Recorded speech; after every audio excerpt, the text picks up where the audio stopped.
Joining us by phone is Kristi Brown. She's the executive director of the Ascend Women's Center in Asheville, North Carolina, and is working on the cleanup and the assistance effort there. Kristi, good to have you with us. Thank you. Thank you for having us today. Tell me, if you would, just give me a lay of the land. What's happening in your community? The best way I can describe it right now is that we are in the middle of a war field. Our entire infrastructure has crumbled here. Most people don't have water, don't have power, don't have internet. So their communication is completely broken down. And I've been helping today at my church to give things that people have generously donated from other states: water, food, diapers, the basics that people need, because stores aren't open yet. There's lines for gas.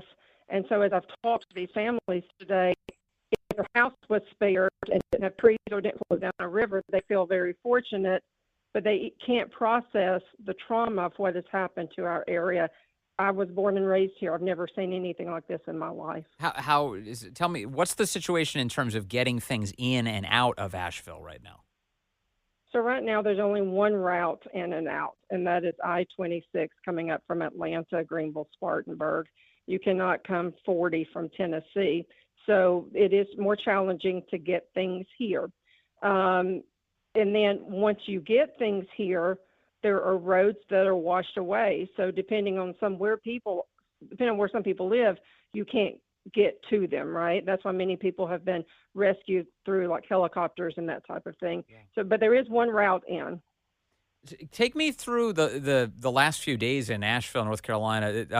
We're hearing the climbing death toll there. It seems like a lot of people perhaps were caught off guard. I see these awful footage of people trying to figure out a way to survive on the roof of their homes. How is it that Asheville was hit like this, and what were the notifications like as the storm was approaching?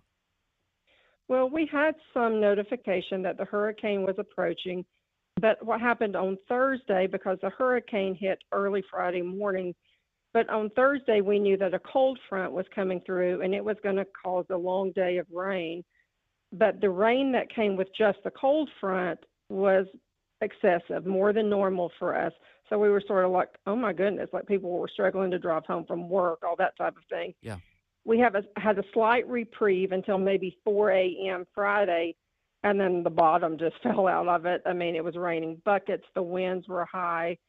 We knew all this was coming through the news. It had been shared. Like, it wasn't like we were caught off guard that it was coming, but we typically don't have the devastation and the destruction that maybe states like Florida that get more hurricanes. I mean, we're in the mountains of North Carolina, right? Yes. And so no one anticipated it would be this bad. And even if there were heavy winds and rains, we normally say from a bad snowstorm, we can normally bounce back from an excessive snowstorm in a week time. Most roads are open, that type of thing. We're hearing reports that some people won't have power back for a month. So no one anticipated that the destruction that came was going to happen. It's amazing. And evacuation orders, they didn't really show up until the devastation was already there. Is that right? Yes, there were. I don't know exactly when they started. I believe it was Friday morning. Yes. As they started seeing rivers increasing and that type of thing. But, I was reading a story last night online of a woman that she was trying to get home from her job, and she lives in a more rural area, and the woman died because as her car went over a bridge, the water had come up so high to the bridge that it caused the bridge to crumble beneath her car. Oh, my God. And then it swept her car into the current. And obviously she could not get out of the car. So, I used the word trauma a minute ago. What people are dealing with right now is true trauma.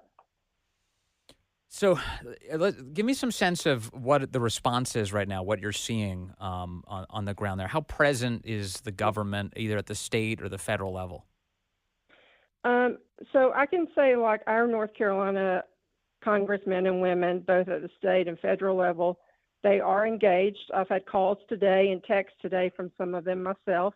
I'm over a women's center in North Carolina, and we have some needs right now with diapers, wipes, that type of thing. Sure. So they are engaged. I have heard that FEMA was here on, I think the hurricane hit Friday. I think I heard that FEMA was here maybe Sunday, or Monday. Mm-hmm. So I do believe FEMA is here. your three big disaster groups on site. You've got North Carolina Baptist Men, Salvation Army is here, Red Cross is here. We've got Black Hawk helicopters overhead. But sort of what's happening right now, I do think there needs to be a little bit more government assistance. Like everything our church was able to give out today, it was because individuals in other states contacted us and said, we feel helpless, we need to do something, what can we do? And we literally have just had people bringing convoys of stuff, but to be honest, we need convoys of stuff. This is not something we're over in a few weeks or a month. This is going to take years to bounce back from. Are there people there in that community who are very unprepared for this? Because not everyone, keeps a supply of food and water available, especially. Give me a sense Correct. of how desperate people are in Asheville right now. They're very desperate because right now some stores are slowly opening back up, but for the grocery stores that are opening up, they're having to manage how many can go in at a time so it's not a stampede. Lines for gas are like 3 hours long. So yes, many of us probably did not prepare as well as we should have. Like I bought bottled water, but did I think I was going to be without power for 5 to 8 days? No, I didn't. Right, right. So did I buy enough? No. And in the Asheville area, we have a lot of rural areas, and people live on mountaintops, and they live out past cornfields and that type of thing. So many times it's one lane in, one lane out, and you may have bridges. Well, when you have 30-foot surges of your water, nothing can withstand that, right? And so we weren't prepared, but again, no one thought it was going to be as bad as it was. And now that we're on the storm has passed, now it's like, how do we build back this infrastructure so that you're not waiting 3 hours to get gas? Or if you go to the grocery store and you wait 45 minutes to get through the door, how do you assure that there is water on the shelf? It's the basics that people need right now, which is clean water, food. They need the ability to communicate because they don't have internet. So I talked to someone this morning who cannot get a hold of a family member since Friday morning. So she's worried sick, whether this woman's dead or alive. And then on top of that, her house was hit by trees. So people are dealing with like 2 and 3 issues at once.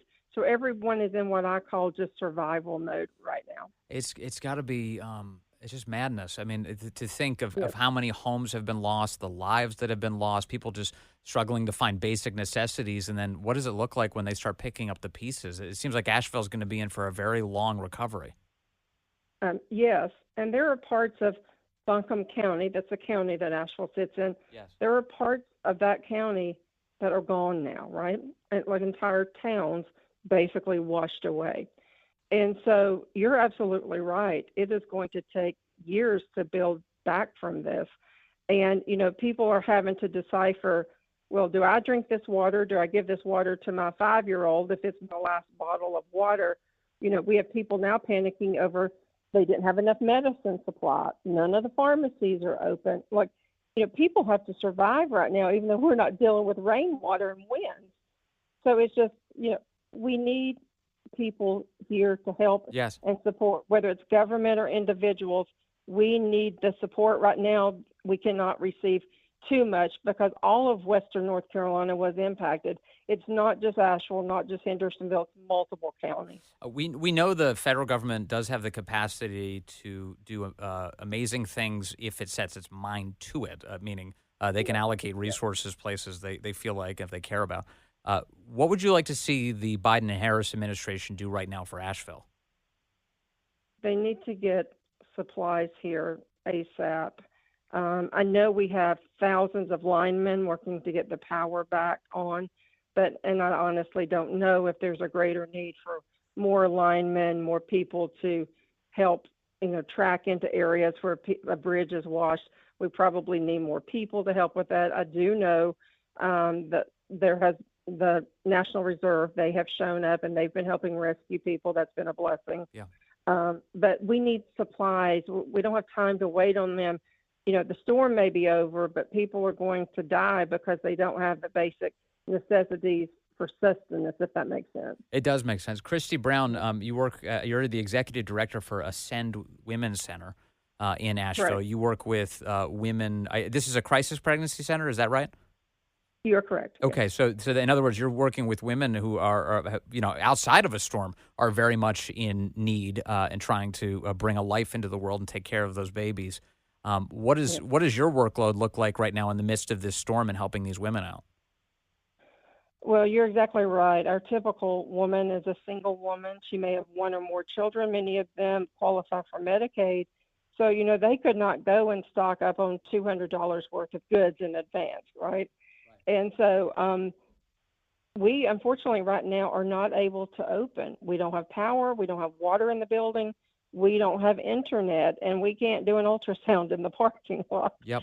So, but we cannot sit home not doing anything. So we are tomorrow doing a free diaper and wipe giveaway, and we have a little bit of formula. We're doing it for the Asheville community so people can just come get what they need. And then we're mobilizing people across the U.S. to get more diapers, wipes here to us.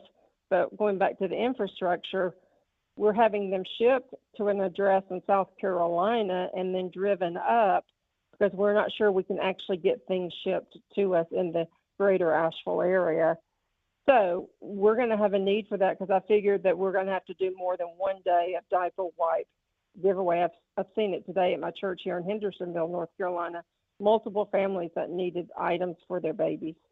Kristi, I know there are a lot of needs right now, so I just want to ask if there's anything you'd like to share in terms of the way that people can help out in Asheville, North Carolina. Perhaps it's for your women's center or for something else. Is there a place that we can go to give you an assist? Yes. So my church in Hendersonville, North Carolina, which is First Baptist Hendersonville, 312 West 5th Street. It is a hub for Henderson County, which is the county right beside Asheville. They are taking in things for people in this county, and we're having people from Asheville drive here to get things as well.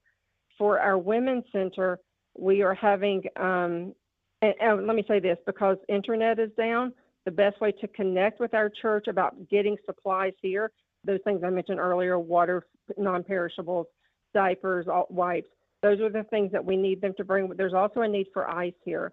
So they can contact the church through the Facebook page to get some items here. We can ship things to Asheville if we need to do that as well, because both counties need the help. For the Women's Center, they can go to mtnpregnancy.life. That's our donor website. And they can either give funds, they can send a message through that. I can get the messages on my phone. And they can say, we want to get you some diapers, wipes, whatever, and I'll provide them the address in South Carolina where they can send stuff. Okay, so the First Baptist Church in Hendersonville, North Carolina, taking contributions especially of water. Did you say ice as well? We can use ice, but so yes, ice. Yeah. Non-perishable diapers, wipes, and lots of water. And then she also mentioned MTN, as in mountain, mtnpregnancy.life, a good place to connect as well to help out the women who are trying to take care of these babies. Kristi Brown, I'm very grateful for your time today and lifting up a prayer for you as you recover in all of this. Thank you so much for being with us.